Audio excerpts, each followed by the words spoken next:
ಆತ್ಮೀಯ ವಿದ್ಯಾರ್ಥಿಗಳೇ, ಭೌತಶಾಸ್ತ್ರದ ಎರಡನೆಯ ಪಾಠದಲ್ಲಿ ನಾವಿದ್ದೀವಿ. ಎರಡನೆಯ ಪಾಠ ಯಾವುದು? ಬಲ ಮತ್ತು ಚಲನೆಯ ನಿಯಮಗಳು.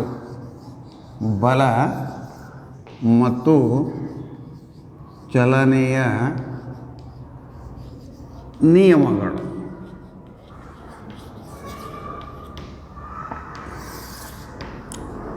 ವಿದ್ಯಾರ್ಥಿಗಳೇ, ಹಿಂದಿನ ವಿಡಿಯೋದಲ್ಲಿ ಬಲದ ಪರಿಕಲ್ಪನೆಯನ್ನು ಕೊಟ್ಟೀನಿ.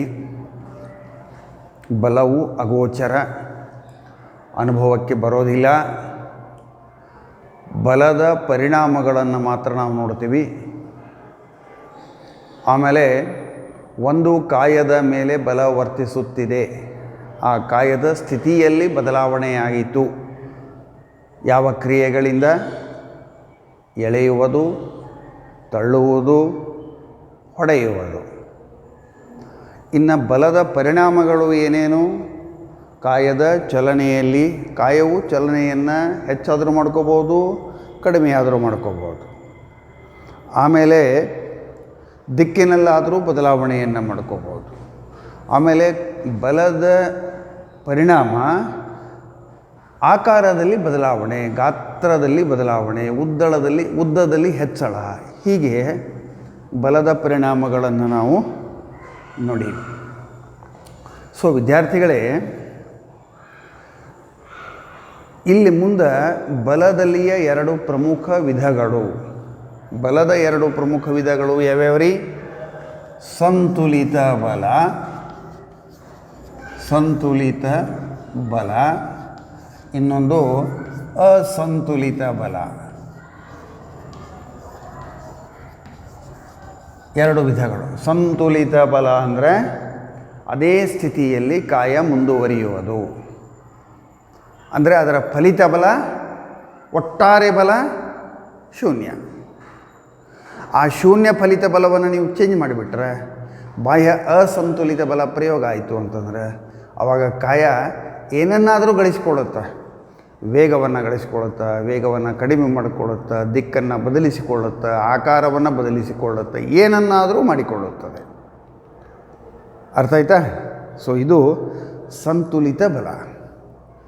ಇನ್ನು ಪ್ರಾಕ್ಟಿಕಲಿ, ವ್ಯಾವಹಾರಿಕವಾಗಿ ಒಂದು ಕಾಯದ ಮೇಲೆ ಒಂದೇ ಬಲ ವರ್ತಿಸುವಂತಹ ವಿದ್ಯಮಾನಗಳನ್ನು ನಾವು ಭೂಮಿಯ ಮೇಲೆ ನೋಡೋದಕ್ಕೆ ಸಾಧ್ಯನೇ ಇಲ್ಲ. ಒಂದೇ ಬಲ ಇಲ್ಲಿ ವರ್ತನೆ ಮಾಡ್ತಾ ಇದೆಯಪ್ಪ ಇದರ ಮೇಲೆ, ಅಥವಾ ಇದರ ಮೇಲೆ ಬಲಗಳೇ ವರ್ತಿಸ್ತಾ ಇಲ್ಲ ಎನ್ನುವಂಥ ಸನ್ನಿವೇಶಗಳನ್ನು ಭೂಮಿಯ ಮೇಲೆ ನೋಡೋದಕ್ಕೆ ಸಾಧ್ಯ ಇಲ್ಲ. ಹಲವಾರು ಬಲಗಳು ವರ್ತಿಸ್ತಾ ಇರ್ತವೆ. ಅನೇಕ ಬಲಗಳು ವರ್ತಿಸುವುದರ ಒಟ್ಟು ಬಲವನ್ನೇ ನಾವು ತಗೋಬೇಕು, ಒಂದೇ ಬಲವನ್ನು ತಗೊಳ್ಳೋದಿಲ್ಲ. ಆ ಒಟ್ಟು ಬಲವು ಅದೇ ಸ್ಥಿತಿಯಲ್ಲಿದ್ದರೆ ಸಂತುಲಿತ, ಸ್ಥಿತಿಯಲ್ಲಿ ಬದಲಾವಣೆ ಆಗ್ತಿದ್ದರೆ ಅಸಂತುಲಿತ ಬಲ ಅಂತ ಕರಿಬೇಕು. ಆ ಬಾಹ್ಯ ಬಲವನ್ನು ನಾವು ಪ್ರಯೋಗ ಮಾಡೋದು ಅಸಂತುಲಿತ ಬಲ ಅಂತಲೇ ಕರೆಸಿಕೊಳ್ಳುತ್ತೆ. ಹೀಗೆ ಈಗ ಸೈಕಲನ್ನು ತುಳಿತಾ ನಾವು ಹೋದಂತೆ ಅದರ ಮೇಲೆ ಬಲ ಪ್ರಯೋಗ ಆಗ್ತಾ ಇದೆ. ನಮ್ಮದೊಂದೇ ಬಲ ಪ್ರಯೋಗ ಆಗ್ತಾ ಇರೋದಿಲ್ಲ, ಭೂಮಿಯ ಗುರುತ್ವಾಕರ್ಷಣೆಯ ಬಲ ಪ್ರಯೋಗ ಆಗ್ತಾ ಇರುತ್ತೆ. ಸೈಕಲಿನ ಗಾಳಿ ಮತ್ತು ಭೂಮಿಯ ಘರ್ಷಣಾ ಬಲ ಪ್ರಯೋಗ ಆಗ್ತಾ ಇರುತ್ತೆ. ಸುತ್ತಲೂ ಗಾಳಿ ಇರುತ್ತೆ, ಗಾಳಿಯ ಬಲ ಪ್ರಯೋಗ ಆಗ್ತಾ ಇರುತ್ತೆ. ಮುಂಭಾಗದಿಂದ ಗಾಳಿ ಬರ್ತಾ ಇದ್ದರೆ ಅದಕ್ಕೆ ಪ್ರತಿರೋಧ ಬರ್ತಾ ಇರುತ್ತೆ, ಹಿಂಭಾಗದಿಂದ ಗಾಳಿ ಬರ್ತಾ ಇದ್ದರೆ ಅದಕ್ಕೆ ಸಪೋರ್ಟಿವ್ ಆಗಿ ಹೋಗ್ತಾ ಇರುತ್ತೆ. ಹೀಗೆ ಅನೇಕ ಬಲಗಳು ಒಂದು ಕಾಯದ ಮೇಲೆಯೇ ವರ್ತಿಸ್ತಾ ಇರ್ತಾವೆ. ಇಂತಹ ಉದಾಹರಣೆಗಳನ್ನೇ ನಾವು ನಮ್ಮ ದೈನಂದಿನ ಜೀವನದಲ್ಲಿ ನೋಡೋದಕ್ಕೆ ಸಾಧ್ಯ. ಒಂದೇ ಬಲಗಳು ಇರುವಂಥವುಗಳನ್ನು ನೋಡೋದಕ್ಕೆ ಸಾಧ್ಯ ಇಲ್ಲ. ಸೊ ಇಷ್ಟು ಬಲದ ಬೇಸಿಕ್ ಐಡಿಯಾ. ಇದು ಭಾಳ ಮುಖ್ಯವಾಗಿರ್ತಕ್ಕಂಥ ಪಾರ್ಟ್ ಇದು. ಇನ್ನು ಈ ಬಲದ ಬಗ್ಗೆ, ಕಾಯದ ಮೇಲೆ ಅಸಂತುಲಿತ ಬಲ ಪ್ರಯೋಗ ಆದಾಗ ಏನಾಗುತ್ತದೆ, ಈ ಎಲ್ಲ ಅಂಶಗಳ ಬಗ್ಗೆ ಸಾಕಷ್ಟು ಅಧ್ಯಯನ ಮಾಡಿ ಒಂದಿಷ್ಟು ಮಾಹಿತಿಯನ್ನು ಮೊಟ್ಟ ಮೊದಲಿಗೆ ನಮಗೆ ಕೊಟ್ಟವರು ಗ್ಯಾಲಿಲಿಯೋ ನಮಗೆ ಅದನ್ನು ಒದಗಿಸಿಕೊಡ್ತಾರೆ. ಗ್ಯಾಲಿಲಿಯೋ ಗೆಲಿಲಿಯೋನ ಒಂದು ಸರಳ ಚಟುವಟಿಕೆ ಇದೆ. ಗೆಲಿಲಿಯೋ ಸಾಮಾನ್ಯವಾಗಿ ಹೆಚ್ಚು ಪ್ರಯೋಗ ಮಾಡಿದ್ದು ಎಲ್ಲೇ ಅಂತಂದ್ರೆ ಇಳಿಜಾರುಗಳಲ್ಲಿ ಮೇಲಿಂದ ಬೀಳುವಂತಹ ಒಂದು ಅಥವಾ ಮೇಲಿಂದ ಕೆಳಗಡೆ ಬರುವಂತಹ ಒಂದು ಗಾಯದ ವೇಗದಲ್ಲಿಯ ಬದಲಾವಣೆಗಳ ಬಗ್ಗೆ ಒಂದಿಷ್ಟು ವಿವರವಾಗಿ ಅಧ್ಯಯನ ಮಾಡಿ ಮಾಹಿತಿಯನ್ನು ಕೊಟ್ಟಾರ ಅವರು ನಮಗೆ. ಆ ಒಂದು ಸಣ್ಣ ಚಟುವಟಿಕೆಯನ್ನು ನಾನು ನಿಮಗಿಲ್ಲಿ ಎಕ್ಸ್ಪ್ಲೇನ್ ಮಾಡ್ತೇನೆ. ಸರಿಯಾಗಿ ಅರ್ಥ ಮಾಡಿಕೊಡ್ರಿ ವಿದ್ಯಾರ್ಥಿಗಳೇ. ಗೆಲಿಲಿಯೋನ ಇಳಿಜಾರಿನ ಚಟುವಟಿಕೆ ಏನಿದೆ ಅಂತಂದರೆ, ಇದು ಒಂದು ಇಳಿಜಾರು. ಹೀಗೆ ಇದು ಒಂದು ಇಳಿಜಾರು.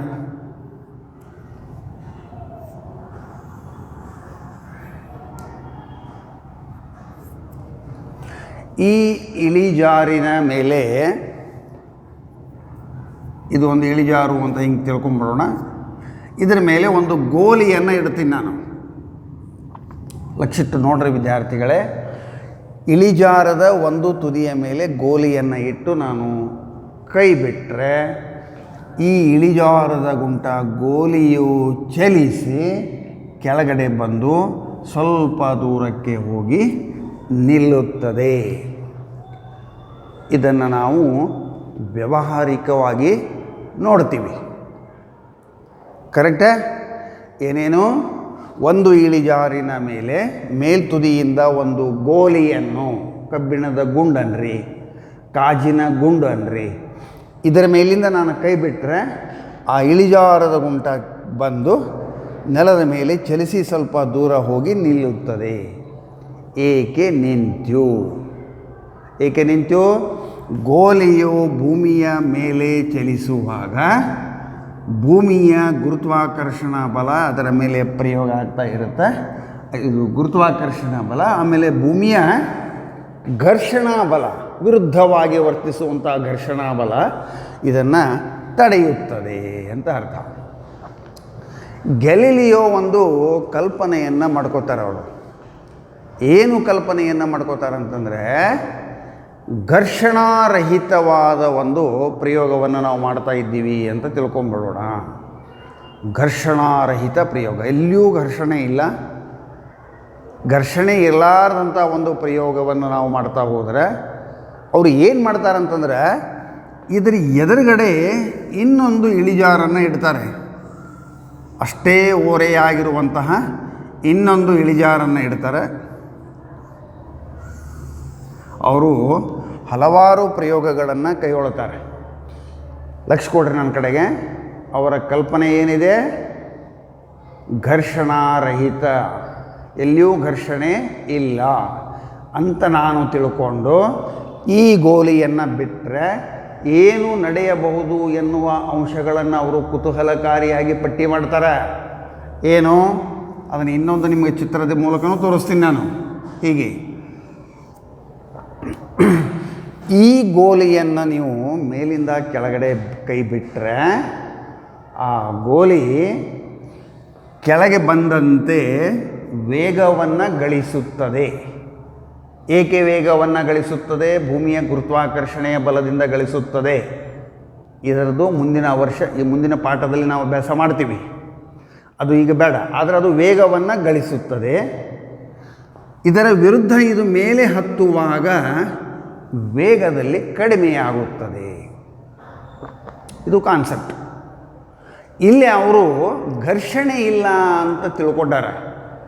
ಘರ್ಷಣೆಯೇ ಇಲ್ಲ ಅಂತ ತಿಳ್ಕೊಂಡಾಗ ಲಕ್ಷ್ಯ ಕೊಡ್ರಿ ನನ್ನ ಕಡೆಗೆ, ಅರ್ಥ ಮಾಡ್ಕೊಡ್ರಿ ವಿದ್ಯಾರ್ಥಿಗಳೇ. ಎಷ್ಟು ಎತ್ತರದಿಂದ ನೀವು ಗೋಲಿಯನ್ನು ಕೆಳಗಡೆ ಬಿಡ್ತೀರೋ ಅಷ್ಟೇ ಎತ್ತರದಿಂದ ಇನ್ನೊಂದು ಓರೆಯ ಮೇಲೆ ಅಷ್ಟೇ ಎತ್ತರಕ್ಕೆ ಏರುತ್ತದೆ. ಘರ್ಷಣೆ ಇಲ್ಲ. ಎಷ್ಟು ಎತ್ತರದಿಂದ ನೀವು ಬಿಡ್ತೀರಲ್ಲ ಅಷ್ಟೇ ಎತ್ತರಕ್ಕೆ ಆ ಗೋಲಿಯು ಮೇಲಕ್ಕೆ ಹೋಗುತ್ತದೆ. ಇದನ್ನು ಹೀಗೆ ತೋರಿಸ್ತೀನಿ ನೋಡ್ರಿ. ನಾ ಇಲ್ಲಿ ಎಷ್ಟು ಎತ್ತರ ಓರೆಯಾಗಿ ನೀವು ಇದನ್ನು ಬಿಟ್ಟಿರಿ ಅಷ್ಟೇ ಓರೆಯಾಗಿ ಗೋಲಿ ಏನು ಮಾಡುತ್ತಾ, ಎಷ್ಟು ಎತ್ತರದಿಂದ ಬಂದಿರುತ್ತಲ್ಲ ಅಷ್ಟೇ ಎತ್ತರಕ್ಕೆ ಆ ಗೋಲಿ ಬಂದು ನಿಲ್ಲುತ್ತೀರಿ. ಇದು ಹೀಗೆ ಅವ್ರು ಏನು ಪ್ರಯೋಗ ಮಾಡ್ತಾರೆ, ಮುಂದಿನ ಅಂಶಗಳು ಭಾಳ ಇಂಪಾರ್ಟೆಂಟ್. ಏನು ಮಾಡ್ತಾರೆ ಅವರು ಅಂತಂದ್ರೆ, ಎರಡನೆಯ ಓರೆಯ ಯಾವುದು, ಎರಡನೆಯ ಓರೆಯ ನಡುವೆ ಇರುವ ಕೋನವನ್ನು ಕಡಿಮೆ ಮಾಡ್ತಾ ಬಂದರೆ ಏನಾಗುತ್ತೆ, ಸ್ವಲ್ಪ ಕೋನವನ್ನು ಕಡಿಮೆ ಮಾಡಿಕೊಂಡು ಇಲ್ಲಿಗೆ ಬರ್ತಾರೆ. ಆವಾಗ ನೋಡ್ರಿ ವಿದ್ಯಾರ್ಥಿಗಳೇ, ಲಕ್ಷ್ಯ ಕೊಟ್ಟು ಕೊಡ್ರಿ, ಅವರ ಕಲ್ಪನೆ ಏನಿದೆ, ಘರ್ಷಣಾರಹಿತ, ಘರ್ಷಣೆ ಇಲ್ಲ. ಆವಾಗ ಎಷ್ಟು ಎತ್ತರದಿಂದ ನೀವು ಗೋಲಿಯನ್ನು ಕೆಳಗಡೆ ಬಿಡ್ತೀರೋ ಪುನಃ ಅದು ಎರಡನೆಯ ಇದರಲ್ಲಿ ಅಷ್ಟೇ ಎತ್ತರಕ್ಕೆ ತಲುಪುತ್ತದೆ. ಇನ್ನಷ್ಟು ಕೋನವನ್ನು ನೀವು ಕಡಿಮೆ ಮಾಡಿದಿರಿ ಅಂತಂದ್ರೆ ಅಷ್ಟೇ ಎತ್ತರಕ್ಕೆ ತಲುಪುತ್ತದೆ. ಒಂದೇ ಲೆವೆಲ್ಗೆ ಬರ್ತಾವ್ರಿ ಇವೆಲ್ಲ. ಘರ್ಷಣೆ ಇಲ್ಲ ಅಂದರೆ ನೀವು ಎಷ್ಟು ಬೇಕಾದಷ್ಟು ಇದನ್ನು ಇಳಿಜಾರ ಮಾಡಿರಿ. ಇದು ಎಷ್ಟು ಎತ್ತರದಿಂದ ಬಿಟ್ಟಿರ್ತೀರಲ್ಲ ನೀವು, ಅಷ್ಟು ಕೆಳಗಡೆ ಬಂದು ಅಷ್ಟೇ ವೇಗವನ್ನು ಮೇಲಿಂದ ಕಡಿಮೆ ಮಾಡ್ತಾ ಮಾಡ್ತಾ ಅದೇ ಎತ್ತರಕ್ಕೆ ತಲುಪುತ್ತದೆ ಎಂದು ಗ್ಯಾಲಿಲಿಯೋ ಪ್ರತಿಪಾದಿಸುತ್ತಾರೆ. ಇನ್ನು ಈ ಕೋನವನ್ನು ಶೂನ್ಯ ಮಾಡಿಬಿಟ್ರೆ, ಇಲ್ಲಿ ಕೋನನೇ ಇಲ್ಲ ಅಂತ ಮಾಡಿಬಿಟ್ರೆ ಏನಾಗುತ್ತೆ ಹೇಳ್ರಿ ಅವಾಗ? ಇಲ್ಲಿ ಇಂಪಾರ್ಟೆಂಟ್ ಇದೆ, ಮೇಲಿಂದ ಬಿಟ್ಟಿರುವಂತಹ ಗೋಲಿಯು ಕೆಳಗಡೆ ಬಂದು ನೆಲದ ಮೇಲೆ ಹಾಗೆಯೇ ಮುಂದುವರಿಯುತ್ತದೆ, ಅದು ನಿಲ್ಲುವುದಿಲ್ಲ. ಯಾಕೆಂದರೆ ಘರ್ಷಣೆ ಇಲ್ಲ ಅಂತ ಅವ್ರ ಕಲ್ಪನೆ. ಎಲ್ಲಿ ತನಕ ಮುಂದುವರಿತದ್ರಿ ಇದು? ಹಾಗೆಯೇ ಮುಂದುವರಿಯುತ್ತದೆ, ನಿಲ್ಲೋದೇ ಇಲ್ಲ. ಇದು ಗ್ಯಾಲಿಲಿಯೋ ಪ್ರತಿಪಾದಿಸಿರ್ತಕ್ಕಂಥ ಒಂದು ಚಿಕ್ಕದಾದ ಪ್ರಯೋಗ. ಅರ್ಥ ಆಯ್ತಾ ವಿದ್ಯಾರ್ಥಿಗಳೇ? ನಾ ಏನು ಹೇಳಿದೆ, ಇಳಿಜಾರುವಿನಲ್ಲಿ ವಸ್ತುಗಳ ಚಲನೆಯ ಬಗ್ಗೆ ಗ್ಯಾಲಿಲಿಯೋ ಪ್ರತಿಪಾದನೆ. ಇಳಿಜಾರುವಿನಲ್ಲಿ ವಸ್ತುವನ್ನು ನಾವು ಎಷ್ಟು ಎತ್ತರದಿಂದ ಬಿಡ್ತೀವೋ ಅಷ್ಟೇ ಎತ್ತರಕ್ಕೆ ಅದರ ವಿರುದ್ಧವಾದ ಇಳಿಜಾರಿನ ಮೇಲೆ ಏರುತ್ತದೆ ಸಂದರ್ಭದಲ್ಲಿ ಘರ್ಷಣೆಯು ಇಲ್ಲ ಎಂದು ಭಾವಿಸಿ. ಇಲ್ಲ ಅಂತ ತಿಳ್ಕೊಂಡಾರೋ. ಇನ್ನು ಈ ಇಳಿಜಾರಿನ ಕೋನವನ್ನು ನೀವು ಕಡಿಮೆ ಮಾಡ್ತಾ ಬಂದರೆ ಅಂದರೆ ಅಷ್ಟೇ ಎತ್ತರಕ್ಕೆ ಪುನಃ ಮೇಲಕ್ಕೆ ಹೋಗುತ್ತದು, ಅಷ್ಟೇ ಎತ್ತರಕ್ಕೆ ಪುನಃ ಮೇಲಕ್ಕೆ ಹೋಗುತ್ತೆ. ಇಳಿಜಾರನ್ನು ಪೂರ್ತಿ ನೀವು ತೆಗೆದುಬಿಟ್ರಿ ಅಂತಂದರೆ, ಅಂದರೆ ಇಳಿಜಾರದ ಕೋನವನ್ನು 0 ಮಾಡಿದ್ವಿ ಅಂತಂದರೆ ಆ ಗೋಲಿಯು ಸರಳ ರೇಖೆಯಲ್ಲಿ ಹಾಗೆಯೇ ಮುಂದೆ ಚಲಿಸುತ್ತದೆ. ಇದು ಗ್ಯಾಲಿಲಿಯೋ ಪ್ರತಿಪಾದಿಸಿದ್ರಿ. ಇಲ್ಲಿ ಅವರು ಘರ್ಷಣೆ ಇಲ್ಲ ಅಂತ ತಿಳ್ಕೊಂಡ್ರೆ ಹೀಗೆ ಆಗುತ್ತಾ? ಘರ್ಷಣೆ ಇದೆ, ಅದು ನಿಂತು, ಅದು ಎರಡನೇ ಮಾತ. ಘರ್ಷಣೆ ಇಲ್ಲ ಅಂತಂದರೆ ಇದು ಹೀಗೆ ಮುಂದುವರಿಯುತ್ತದೆ ಎನ್ನುವಂಥ ಒಂದು ವಾದವನ್ನು ಗ್ಯಾಲಿಲಿಯೋ ಪ್ರತಿಪಾದನೆಯನ್ನು ಮಾಡ್ತಾರೆ. ಸೊ ಗ್ಯಾಲಿಲಿಯೋ ಅವರು ಹೇಳಿರ್ತಕ್ಕಂಥ ಈ ಎಲ್ಲ ಅಂಶಗಳನ್ನು ಅಭ್ಯಾಸ ಮಾಡಿ ಕ್ರೋಢೀಕರಣ ಮಾಡಿಕೊಂಡು ನ್ಯೂಟನ್ ಎನ್ನುವಂಥ ಒಬ್ಬ ವಿಜ್ಞಾನಿ ಏನು ಮಾಡ್ತಾನೆ ಅಂತಂದರೆ ಚಲನೆಗೆ ಸಂಬಂಧಿಸಿದಂಥ ನಿಯಮಗಳನ್ನು ಕೊಡ್ತಾನೆ ರೀ. ಅವುಗಳಿಗೆ ನಾವು ಚಲನೆಯ ನಿಯಮಗಳು ಎಂದು ಕರೆಯುತ್ತೇವೆ. ಚಲನೆಯ ನಿಯಮಗಳು ಎಂದು ಕರೆಯುತ್ತೇವೆ. ಇಲ್ಲಿ ಇನ್ನೂ ಒಂದು ಸಣ್ಣ ಅಂಶವನ್ನು ನಾನು ಹೇಳ್ತೀನಿ ರೀ.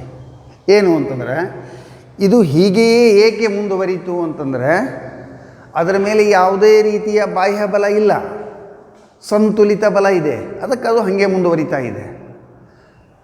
ಅಸಂತುಲಿತ ಬಲ ಏನಾದರೂ ಅದರ ಮೇಲೆ ವರ್ತಿಸಿದರೆ ಅದು ನಿಲ್ಲುತ್ತೆ.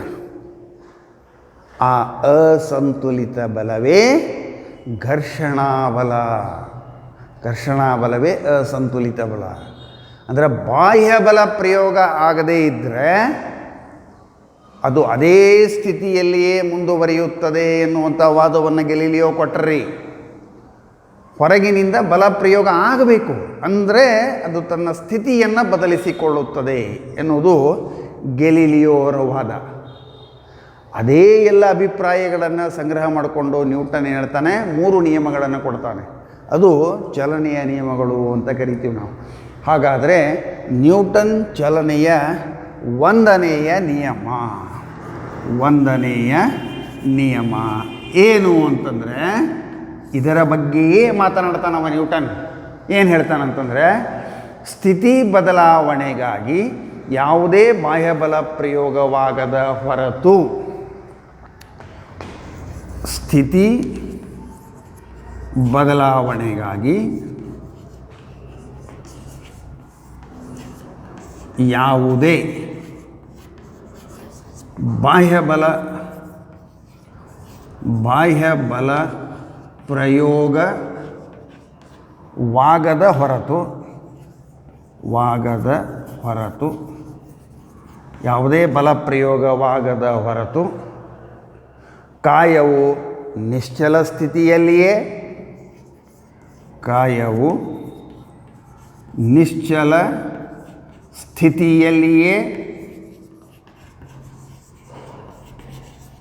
ಅಥವಾ ನಿಶ್ಚಲ ಸ್ಥಿತಿಯಲ್ಲಿಯೇ ಅಥವಾ ಸರಳ ರೇಖೆಯಲ್ಲಿ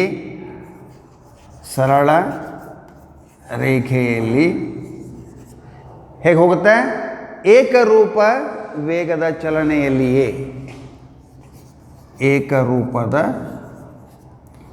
ವೇಗದ ಚಲನೆಯಲ್ಲಿಯೇ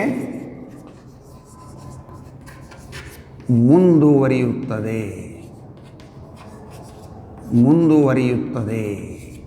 ಇದನ್ನು ನ್ಯೂಟನ್ನ ಪ್ರತಿಪಾದನೆ ಮಾಡ್ತಾನೆ.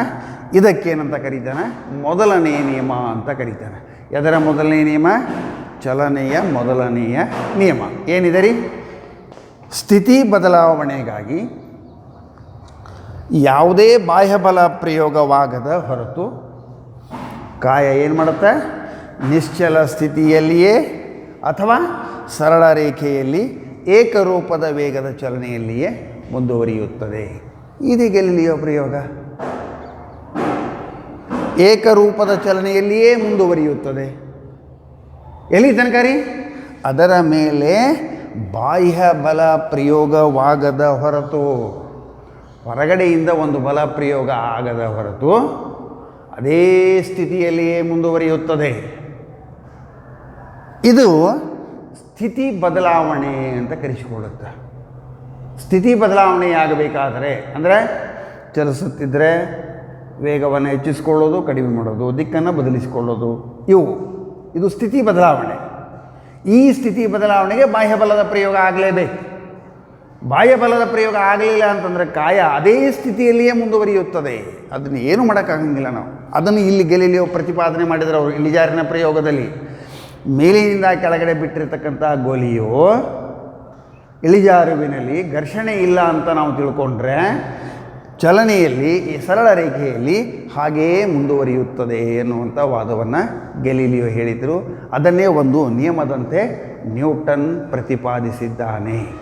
ಇದು ನ್ಯೂಟನ್ ಚಲನೆಯ 1ನೆಯ ನಿಯಮ. ಯಾಕೆ ಹೀಗೆ ಇದು ಅದೇ ಸ್ಥಿತಿಯಲ್ಲಿಯೇ ಮುಂದುವರಿಯುತ್ತದೆ ಅನ್ನೋದನ್ನು ನ್ಯೂಟನ್ನ ಇನ್ನೂ ಒಂದು ಸ್ವಲ್ಪ ವಿವರಣಾತ್ಮಕವಾಗಿ ಏನು ಹೇಳ್ತಾನಂತಂದರೆ, ಇದೇ ಸ್ಥಿತಿಯಲ್ಲಿ ಯಾವ ಸ್ಥಿತಿಯಲ್ಲಿ ಅದು ಇರುತ್ತಲ್ಲ ಅದೇ ಸ್ಥಿತಿಯಲ್ಲಿಯೇ ಮುಂದುವರಿಯಲು ಕಾಯವು ಬಯಸುತ್ತದೆ. ನಿಶ್ಚಲ ಸ್ಥಿತಿಯಲ್ಲಿದ್ದರೆ ನಿಶ್ಚಲ ಸ್ಥಿತಿ ಒಳಗನೆ ಉಳಿಬೇಕನ್ನುತ್ತಾ, ಚಲನೆಯ ಸ್ಥಿತಿಯಲ್ಲಿದ್ದರೆ ಚಲನೆಯ ಸ್ಥಿತಿಯಲ್ಲಿಯೇ ಉಳಿಯಲು ಕಾಯವು ಬಯಸುತ್ತದೆ. ಬಾಹ್ಯ ಬಲ ಪ್ರಯೋಗ ಆದಾಗ ಅದಕ್ಕೆ ಸ್ವಲ್ಪ ವಿರೋಧವನ್ನುಂಟು ಮಾಡುತ್ತದೆ. ಬಾಹ್ಯ ಬಲದ ಪ್ರಯೋಗವಾದಾಗ ಪ್ರತಿರೋಧವನ್ನು ಒಡ್ಡುತ್ತದೆ ಅಂತ ನ್ಯೂಟನ್ ಹೇಳ್ತಾನೆ. ಆ ಪ್ರತಿರೋಧವೇ ಏನೋ ವಿಚಲನೆಗೆ ಒಳಪಡದ ವಸ್ತುಗಳು ವಿಚಲನೆಯಾಗಬೇಕಲ್ಲ. ಅಂದರೆ ವೇಗವಾಗಿ ಹೊಂಟಿತ್ತು, ನಿಲ್ಲೋದಕ್ಕೆ ಪ್ರಯತ್ನ ಮಾಡಬೇಕು, ಅಥವಾ ಇನ್ನಷ್ಟು ವೇಗದಲ್ಲಿ ಹೆಚ್ಚಳ ಮಾಡಬೇಕು, ದಿಕ್ಕನ್ನು ಬದಲಿಸಬೇಕು, ಏನಾದರೂ ಮಾಡಬೇಕಾಯ್ತು ಅಂತಂದರೆ ಅದು ಸ್ವಲ್ಪ ಪ್ರತಿರೋಧವನ್ನು ಒಡ್ಡುತ್ತದೆ ಅಂತ ಇನ್ನೊಂದು ಅರ್ಥದಲ್ಲಿ ಹೇಳ್ತಾನ್ರಿ ಅವ. ಏನದು? ಕಾಯವು ಮತ್ತೊಂದು ರೀತಿಯಲ್ಲಿ ಈ ನಿಯಮವನ್ನು ಹೇಳಬೇಕು ಅಂತಂದರೆ, ಎಲ್ಲ ವಸ್ತುಗಳು ಚಲನೆಯ ಸ್ಥಿತಿಯಲ್ಲಿ ಯಾವುದೇ ಬದಲಾವಣೆಯನ್ನು ನಾವು ಮಾಡಬೇಕಾತಂದರೆ ಅದಕ್ಕೆ ಪ್ರತಿರೋಧವನ್ನು ಒಡ್ಡುತ್ತವೆ ಅಂತ ಹೇಳ್ತಾನವ. ಪ್ರತಿರೋಧವನ್ನು ಒಡ್ಡುತ್ತವೆ. ವಿಚಲನೆ ಆಗಬೇಕಾಯ್ತು ಅಂದರೆ ಸ್ವಲ್ಪ ಅದು ಪ್ರತಿರೋಧವನ್ನು ಒಡ್ಡುತ್ತದೆ ಅಂತ ಹೇಳ್ತಾನವ. ಸೊ ಈಗ ಇದೇ ಸ್ಥಿತಿಯಲ್ಲಿಯೇ ಮುಂದುವರಿಯುವಂಥದ್ದು ಏನೋ ಒಂದು ಗುಣಲಕ್ಷಣ ಇದೆಯಲ್ಲ, ಆ ಗುಣಲಕ್ಷಣಕ್ಕೆ ಜಡತ್ವ ಅಂತ ಕರೀತಾರೆ. ಜಡತ್ವ ಎಂದು ಕರೆಯುತ್ತಾರೆ. ಇದು ಭಾರಿ ಅಂದರೆ ಇಂಪಾರ್ಟೆಂಟ್. ಇದು ಅಂದರೆ ಏನು? ಚಲನೆಯ ಸ್ಥಿತಿಯಲ್ಲಿದ್ದರೆ ಅದೇ ಸ್ಥಿತಿಯಲ್ಲಿ ಮುಂದುವರಿಯೋದು. ಅದಕ್ಕೇನಾದರೂ ಬಾಹ್ಯ ಬಲವನ್ನು ಪ್ರಯೋಗ ಮಾಡಿದ್ವಿ ಅಂತಂದರೆ ಸ್ವಲ್ಪ ಪ್ರತಿರೋಧ ಒಡ್ಡುತ್ತೆ. ಅದು ಸ್ವಲ್ಪ ಪ್ರತಿರೋಧವನ್ನು ಒಡ್ಡುತ್ತೆ. ಮುಂದೆ ಬಾಹ್ಯ ಬಲದ ಪ್ರಯೋಗದ ಪರಿಣಾಮ ಹೆಚ್ಚಿತ್ತು ಅಂತಂದರೆ ಅದರ ಪ್ರತಿರೋಧ ಏನೂ ಲೆಕ್ಕಕ್ಕೆ ಬರೋದೇ ಇಲ್ಲ. ಅದಕ್ಕೆ ಸ್ಪಂದಿಸಲೇಬೇಕು ಅಂತ ಉದಾಹರಣೆಗಳನ್ನು ಹೇಳ್ತೀನಿ ನಾನು ನಿಮಗೆ. ಕ್ಲಿಯರ್ ಗೊತ್ತಾಗುತ್ತೆ ನಿಮಗೆ ಹೆಂಗೆ ಪ್ರತಿರೋಧ ಇರ್ತದೆ ಅನ್ನೋದು. ಅದೇ ರೂಪದಲ್ಲಿ ಏಕರೂಪದಲ್ಲಿ ಮುಂದುವರಿಯುವಂಥದ್ದೇನೊಂದು ಪ್ರವೃತ್ತಿ ಇರುತ್ತಲ್ಲ, ಆ ಪ್ರವೃತ್ತಿಗೆ ನಾವೇನಂತ ಕರೀಬೇಕು? ಜಡತ್ವ ಅಂತ ಕರೀಬೇಕು. ಹಂಗಾರೆ ಜಡತ್ವ ಅಂದರೆ ಏನು? ಕಾಯದ ಪ್ರವೃತ್ತಿ. ಅದೇ ಸ್ಥಿತಿಯಲ್ಲಿ ಮುಂದುವರಿಯುವ ಕಾಯದ ಪ್ರವೃತ್ತಿಯನ್ನು ಜಡತ್ವ ಅಂತ ಕರಿತೀವಿ ನಾವು. ಅಂದರೆ ಏನಾತಂಗಾದ್ರೆ ಈ ಮೇಲಿಂದ ಕೆಳಗಡೆ ಬಿಟ್ಟಿರ್ತಕ್ಕಂಥ ಗೋಲಿಯು ಕೆಳಗಡೆ ಅದೇ ಸ್ಥಿತಿಯಲ್ಲಿಯೇ ಮುಂದುವರಿಯುತ್ತದೆ, ಅದು ನಿಲ್ಲೋದಿಲ್ಲ ಅಂತ ಗೆಲೀಲಿಯೋ ಏನು ಹೇಳಿದ್ದಲ್ಲ, ಅದು ಏನನ್ನಂಗಾತ್ರಿ? ಆ ಗೋಲಿಯ ಜಡತ್ವ. ಗೋಲಿಯ ಜಡತ್ವ ಅದ್ರ ಮೇಲೆ ಬಲ ಪ್ರಯೋಗ ಆಯಿತು ಅಂತಂದ ಕೂಡಲೇ ತನ್ನ ಸ್ಥಿತಿಯನ್ನು ಬದಲಿಸಿಕೊಳ್ಳುತ್ತದೆ, ಸ್ಥಿತಿ ಬದಲಾವಣೆಯನ್ನು ಮಾಡಿಕೊಳ್ಳುತ್ತೆ. ಆ ಬಾಹ್ಯ ಬಲ ಪ್ರಯೋಗ ಆದಾಗ ಸ್ವಲ್ಪ ಪ್ರತಿರೋಧವನ್ನು ಒಡ್ಡುತ್ತದೆ. ಆ ಪ್ರತಿರೋಧ ಲೆಕ್ಕಕ್ಕೆ ಬರ್ಬೋದು, ಬರದೇ ಇರಬಹುದು. ಇದು ನ್ಯೂಟನ್ ಚಲನೆಯ 1ನೆಯ ನಿಯಮ. ವಿದ್ಯಾರ್ಥಿಗಳೇ, ನ್ಯೂಟನ್ ಚಲನೆಯ 1ನೇ ನಿಯಮವನ್ನು ಬರೆಯಿರಿ ಅಂದರೆ ಹೀಗೆಯೇ ಬರೀಬೇಕು. ಇದೇ ಪದಗಳನ್ನು ಬಳಸಬೇಕು. ಸ್ಥಿತಿ ಬದಲಾವಣೆಗಾಗಿ ಯಾವುದೇ ಬಾಹ್ಯಬಲ ಪ್ರಯೋಗವಾಗದ ಹೊರತು ಕಾಯವು ನಿಶ್ಚಲ ಸ್ಥಿತಿಯಲ್ಲಿಯೇ ಅಥವಾ ಅಥವಾ ಸರಳ ರೇಖೆಯಲ್ಲಿಯೇ ಏಕರೂಪದ ಚಲನೆಯಲ್ಲಿಯೇ ಮುಂದುವರಿಯುತ್ತದೆ. ಇನ್ನೊಂದು ಅರ್ಥದಲ್ಲಿ ನಾವು ಹೇಳಬೇಕು ಅಂತಂದರೆ ಬಾಹ್ಯಬಲ ಪ್ರಯೋಗವಾದಾಗ ಸ್ವಲ್ಪ ಪ್ರತಿರೋಧವನ್ನು ಒಡ್ಡುತ್ತದೆ. ಇದು ಸ್ವಭಾವರಿ ಅದರದ್ದು. ಅದೇ ಸ್ಥಿತಿಯಲ್ಲಿಯೇ ಮುಂದುವರಿಯುವ ಆ ಕಾಯದ ಪ್ರವೃತ್ತಿಯನ್ನು ನಾವೇನಂತ ಕರಿತೀವಿ? ಜಡತ್ವ ಅಂತ ಕರಿತೀವಿ. ಅರ್ಥ ಆಯಿತು ವಿದ್ಯಾರ್ಥಿಗಳೇ? ಹಾಗಾದರೆ ನನಗೀಗ ಬಂದಿರತಕ್ಕಂಥ ಪ್ರಶ್ನೆ ಏನು? ಹೇಗೆ ಪ್ರತಿರೋಧವನ್ನು ಒಡ್ಡುತ್ತದೆ, ಆಮೇಲೆ ಜಡತ್ವ ಅಂದರೆ ಏನು ಅನ್ನುವಂಥ ಶಬ್ದಗಳದ್ದು ಇನ್ನಷ್ಟು ಸ್ಪಷ್ಟವಾಗಿ ನಾನು ತಿಳ್ಕೋಬೇಕು. ಓಕೆ, ನೋಡಿರಿ ವಿದ್ಯಾರ್ಥಿಗಳೇ, ನಿಮಗೊಂದು ಉದಾಹರಣೆಯನ್ನು ಹೇಳ್ತೀನಿ. ಬಸ್ಸಿನೊಳಗೆ ನೀವು ಹೊಂಟಿರ್ತೀರಿ. ಬಸ್ಸಿನಲ್ಲಿ ನೀವು ನಿಂತೀರಿ ಅಂತ ಭಾವಿಸಿರಿ, ಹಿಡ್ಕೊಂಡು ಹಿಂಗೆ ನಿಂತೀರಿ ಅಂತ ನೀವು ಭಾವಿಸಿರಿ. ಬಸ್ಸು ವೇಗವಾಗಿ ಚಲಿಸುತ್ತಿದೆ. ಲಕ್ಷ್ಯ ಕೊಡ್ರಿ, ನನ್ನ ಕಡೆಗೆ ಅರ್ಥ ಮಾಡಿಕೊಡ್ರಿ. ಬಸ್ಸು ವೇಗವಾಗಿ ಹೊರಟಿದೆ, ಬಸ್ಸಿನಲ್ಲಿ ನಾವು ನಿಂತಿದ್ದೇವೆ. ಆ ವೇಗವಾಗಿ ಚಲಿಸುವಾಗ ನಾವು ಕೂಡ ವೇಗವಾಗಿಯೇ ಚಲಿಸ್ತಾ ಇರ್ತೀವಿ. ಸೊ ಇದು ಹಾಗೆಯೇ ಮುಂದುವರಿಯುತ್ತದೆ. ಎದುರುಗಡೆ ಒಂದೇನೋ ತೊಂದರೆ ಆಯಿತು, ದನ ಎತ್ತ ಎಮ್ಮೆ ಆಕಳ ಏನೋ ಬಂತು. ತಕ್ಷಣ ಡ್ರೈವರ್ ಬ್ರೇಕನ್ನು ಹಾಕಿದ. ಎದಕ್ಕೆ ಬ್ರೇಕ್ ಹಾಕಿದ ರೀ? ಬಸ್ಸಿಗೆ ಬ್ರೇಕನ್ನು ಹಾಕಿದ. ಬಸ್ಸಿಗೆ ಬ್ರೇಕನ್ನು ಹಾಕಿದ ಅಂದರೆ ಬಾಹ್ಯ ಬಲ ಪ್ರಯೋಗ. ಆ ಬಸ್ಸಿನ ಸ್ಥಿತಿ ಬದಲಾವಣೆ ಆಗಬೇಕು. ಬಸ್ಸಿನ ಸ್ಥಿತಿ ಬದಲಾವಣೆ ಆಗಬೇಕು ಅಂತಂದ್ರೆ ಏನು? ಅದರ ವೇಗದಲ್ಲಿ ಕಡಿಮೆ ಆಗಬೇಕು ಅಂತ ಅರ್ಥ. ಬಸ್ಸು ತಕ್ಷಣ ತನ್ನ ವೇಗವನ್ನು ಕಡಿಮೆ ಮಾಡಿಕೊಂಡಿತ್ತು. ಆವಾಗೇನಾಗುತ್ತೆ ಅನ್ನೋದನ್ನು ಸ್ವಲ್ಪ ಲಕ್ಷ್ಯದಲ್ಲಿಟ್ಕೊಳ್ರಿ. ನೀವು ಬಸ್ಸಿನಲ್ಲಿ ನಿಂತೀರಿ, ನಿಮ್ಮ ಪಾದಗಳು ಬಸ್ಸಿಗೆ ಅಂಟಿಕೊಂಡಿವೆ. ಸೊ ಬಸ್ಸಿಗೆ ಬ್ರೇಕ್ ಹಾಕಿದಾಗ ಬಾಹ್ಯ ಬಲದ ಪ್ರಯೋಗ ನಿಮ್ಮ ಪಾದಗಳ ಮೇಲೆ ಆಗುತ್ತದೆ. ಅದು ತನ್ನ ವೇಗವನ್ನು ಕಡಿಮೆ ಮಾಡ್ಕೊಳ್ಳಿಕ್ಕೆ ಹೋಗುತ್ತೆ. ಆದರೆ ದೇಹದ ಭಾಗ ಚಲನೆಯಲ್ಲಿ ಇರುವುದರಿಂದ ಪ್ರತಿರೋಧವನ್ನು ಒಡ್ಡುತ್ತದೆ. ತಕ್ಷಣ ಏನಾಗುತ್ತೆ ಹೇಳ್ರಿ? ಬ್ರೇಕ್ ಹಾಕಿದ ಕೂಡಲೇ ಮುಂದಕ್ಕೆ ಬೀಳ್ತೀವಿ ರೀ. ಯಾಕೆ ಮುಂದಕ್ಕೆ ಬಿದ್ದೀವಿ ಅಂತಂದರೆ ಇಡೀ ದೇಹದ ಭಾಗವು ಅದಕ್ಕೆ ಪ್ರತಿರೋಧವನ್ನು ಒಡ್ಡುತ್ತದೆ. ಅದರ ಪರಿಣಾಮವಾಗಿ ನಾವು ಮುಂದಕ್ಕೆ ಬೀಳುತ್ತೇವೆ.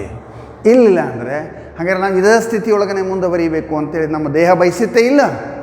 ಇದು ಏನು? ಜಡತ್ವ. ಮುಂದೆ ಹೋಯ್ತೀರಿ, ಅದು ಮುಂದಿನ ತೊಂದರೆ ಹೋತು. ಡ್ರೈವರ್ ಒಮ್ಮೆಲೆಗೆ ಮತ್ತೆ ಎಕ್ಸಲೇಟರ್ ಮೇಲೆ ಕಾಲಿಟ್ಟು ಗಾಡಿಯ ವೇಗವನ್ನು ಹೆಚ್ಚಿಸಿಕೊಂಡು ಬಿಟ್ಟ. ಗಾಡಿಯ ವೇಗ ಹೆಚ್ಚಾಯಿತು ಬಾಹ್ಯಬಲ ಪ್ರಯೋಗದಿಂದ, ಪಾದಗಳ ವೇಗ ಹೆಚ್ಚಾಯಿತು, ಮುಂದಕ್ಕೆ ಹೋತು.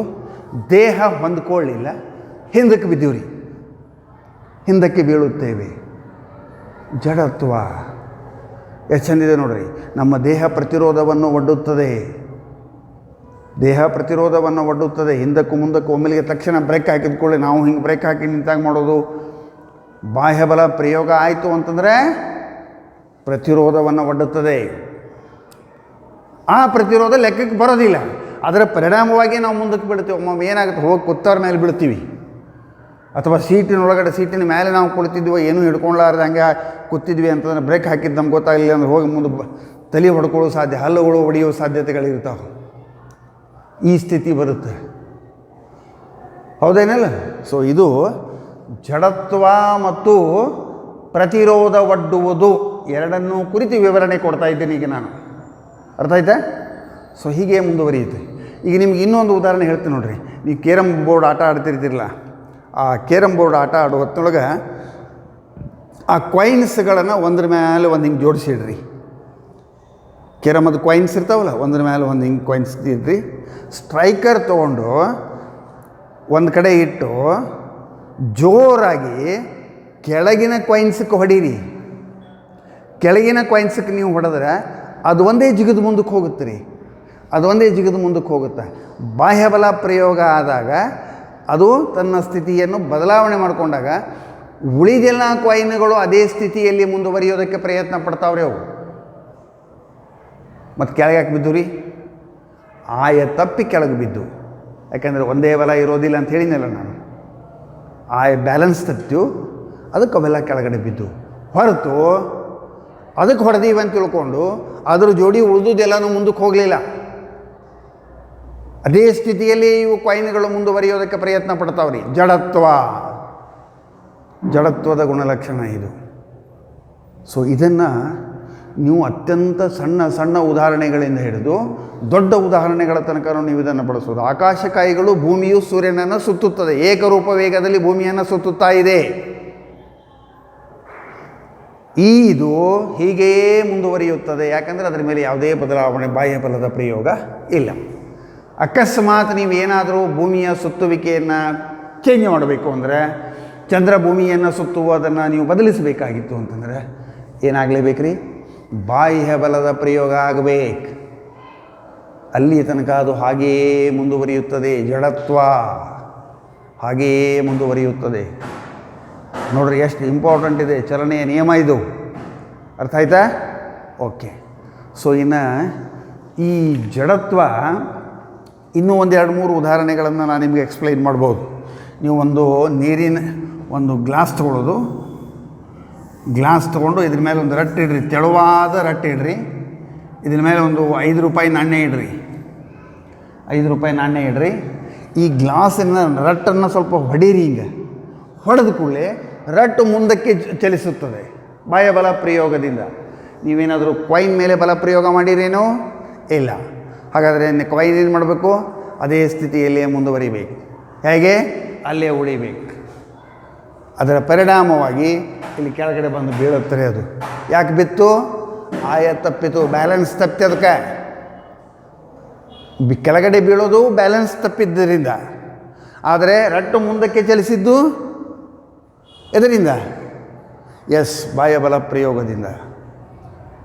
ನೋಡ್ರಿ ಹೇಗಿದೆ ಪ್ರಯೋಗ ಇದು. ಹೀಗೆ ನೀವು ಸಾಕಷ್ಟು ಉದಾಹರಣೆಗಳನ್ನು ನಾವೇನು ಮಾಡ್ಬೋದು? ಎಕ್ಸ್ಪ್ಲನೇಷನ್ ಕೊಡ್ಬೋದು. ಕರೆಕ್ಟಾ?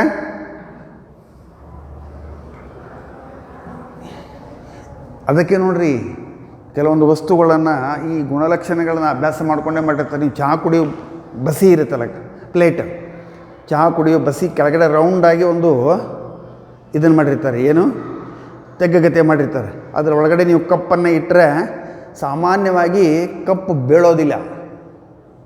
ಯಾಕೆ ನೀವೇನಾದರೂ ಅಲಗಾಡಿಸಿದ್ರಿ ಮಾಡಿದ್ರಿ ಅಂತಂದ್ರೆ ಬಲ ಪ್ರಯೋಗ ಏನಾಗುತ್ತೆ, ಅದು ಆ ಗ್ಲಾಸ್ ಸಾಸರ್ ಇದ್ರ ಮೇಲೆ ಬರ್ತಿರ್ತೈತೆ, ಅದು ಕಪ್ ಬಿಸಿ ಮೇಲೆ ಎಫೆಕ್ಟ್ ಆಗ್ತಾ ಇರುತ್ತೆ, ಪರಿಣಾಮ ಆಗ್ತಾ ಇರುತ್ತೆ. ಇನ್ನು ಇದು ಯಾವುದು ಕಪ್ಪು ಆಯೆ ತಪ್ಪಿ ಬೀಳಬಾರ್ದಲ್ಲ, ಇದ್ರ ಗತಿ ಅದಕ್ಕೆ ಅದರೊಳಗೆ ತಗ್ಗು ಮಾಡಿರ್ತಾರೆ, ಅದು ಅದನ್ನು ಹಿಡಿಯುತ್ತೆ. ನೋಡಿರಿ, ಇಂಥ ಎಲ್ಲ ಉದಾಹರಣೆಗಳನ್ನು ನಾವು ಈ ನ್ಯೂಟನ್ ಚಲನೆಯ ನಿಯಮಗಳ ಆಧಾರದ ಮೇಲೆ ಏನು ಮಾಡ್ಬೋದು, ಎಕ್ಸ್ಪ್ಲೈನ್ ಮಾಡಬಹುದು, ವಿವರಣೆಯನ್ನು ಕೊಡಬಹುದು. ಗಿಡ ಇದೆ ರೀ, ದೊಡ್ಡದಾದ ಒಂದು ಮರ ಇದೆ ಅಥವಾ ಒಂದು ಸಣ್ಣ ಗಿಡ ಇದೆ ಅಂತ ತೋಳಿ, ಗಿಡ ಜೋರಾಗಿ ಅಲಗಡಿಸ್ತೀರಿ, ಎಲೆಗಳು ಉದುರಿ ಕೆಳಗಡೆ ಬೀಳ್ತಾವೆ. ಒಣಗಿದ್ದ ಎಲೆ ಇದ್ರಂತೂ ಲಘುನ ಬೀಳ್ತಾವೆ, ಹಸಿ ಎಲೆಗಳು ಸ್ವಲ್ಪ ತಡ ಮಾಡಿ ಬೀಳ್ತಾವೆ. ಕಾರಣ ಏನು? ಜಡತ್ವ. ಬಾಹ್ಯ ಬಲ ಪ್ರಯೋಗವಾದಾಗ ಗಿಡವು ಚಲನೆಯನ್ನು ಪಡೆಯುತ್ತದೆ. ಅವುಗಳಿಗೆ ಅದಕ್ಕೆ ಅದು ಹೊಂದ್ಕೊಂಡಿದೆ. ಅದು ಯಾವುದು, ಎಲೆಗಳು ಗಿಡಕ್ಕೆ ಹೊಂದ್ಕೊಂಡವು. ಗಿಡ ಚಲನೆಯನ್ನು ಪಡೀತು ಅಂದರೆ ಇವು ಚಲನೆಯನ್ನು ಪಡಿಬೇಕು. ಆದರೆ ಪ್ರತಿರೋಧವನ್ನು ಒಡ್ಡುತ್ತವೆ, ಅದೇ ಸ್ಥಿತಿಯಲ್ಲಿ ಮುಂದುವರಿಯಲು ಬಯಸುತ್ತವೆ. ಅದರ ಪರಿಣಾಮವಾಗಿ ಗಿಡದಿಂದ ಎಲೆಗಳು ಉದುರಿ ಬೀಳ್ತವೆ. ಇಲ್ಲದೇ ಇದ್ದರೆ ಗಿಡಕ್ಕೆ ಚಲನೆಯನ್ನು ಕೊಟ್ಟರೆ ಎಲೆಗಳು ಅಲಗಾಡೋದಕ್ಕೆ ಸ್ಟಾರ್ಟ್ ಮಾಡಿತು ಅಂತಂದರೆ ಅದು ಹಾಗೆ ಇದರದ್ದು ಅದಕ್ಕೆ ಹೋಯಿತು ಅಂತ ಹೇಳಬೇಕಷ್ಟೇ. ಕೆಲವು ಎಲೆಗಳು ಬೀಳ್ತಾವೆ ಮತ್ತು ಎಲ್ಲ ಎಲೆಗಳು ಬೀಳೋದಿಲ್ಲ. ಅರ್ಥ ಆಯಿತು? ಸಡಿಲ ಬಂಧನದಲ್ಲಿರ್ತಕ್ಕಂಥ ಎಲೆಗಳು ಅವುಗಳು ಪ್ರತಿರೋಧವನ್ನು ತಕ್ಷಣ ಒಡ್ಡುವುದರ ಪರಿಣಾಮವಾಗಿ ಆ ಚಲನೆಯ ಕಾರಣಕ್ಕಾಗಿ ಉಚ್ಚಿಬಿಡ್ತವೆ. ಸೊ ಇಂಥ ಹಲವಾರು ಉದಾಹರಣೆಗಳನ್ನು ನಾವು ನ್ಯೂಟನ್ ಚಲನೆಯ ನಿಯಮದ ಮೇಲೆ ವಿವರಿಸಲು ಸಾಧ್ಯ. ಓಕೆ ವಿದ್ಯಾರ್ಥಿಗಳೇ, ನಾನು ನ್ಯೂಟನ್ ಚಲನೆಯ ಮೊದಲನೇ ನಿಯಮವನ್ನು ವಿವರವಾಗಿ ನಿಮ್ಮ ಮುಂದೆ ಪ್ರಸ್ತುತಪಡಿಸೀನಿ. ನ್ಯೂಟನ್ ಚಲನೆಯ 3 ನಿಯಮಗಳಿಗೆ ಮುಖ್ಯವಾಗಿ ಆವಿಷ್ಕಾರಕ್ಕೆ ಈ ನಿಯಮಗಳನ್ನು ಅವ ಪ್ರತಿಪಾದಿಸಲಿಕ್ಕೆ ಏನು ಆಧಾರ? ಗ್ಯಾಲಿಲಿಯೋನ ಸಿದ್ಧಾಂತಗಳು. ಅವ ಏನು ಒಂದು ಕಲ್ಪನೆಯನ್ನು ಇಟ್ಟುಕೊಂಡು ಮಾಡಿದ, ಅದನ್ನೇ ನ್ಯೂಟನ್ ಮುಂದುವರೆಸಿದ. ಇನ್ನು ಜಡತ್ವ ಅನ್ನುವುದು ಹೇಗಿದೆ ಅಂತ ಇದೆ, ಅದನ್ನು ನನ್ನ ಮುಂದಿನ ವಿಡಿಯೋದಲ್ಲಿ ವಿವರಿಸುತ್ತೇನೆ. Thank you.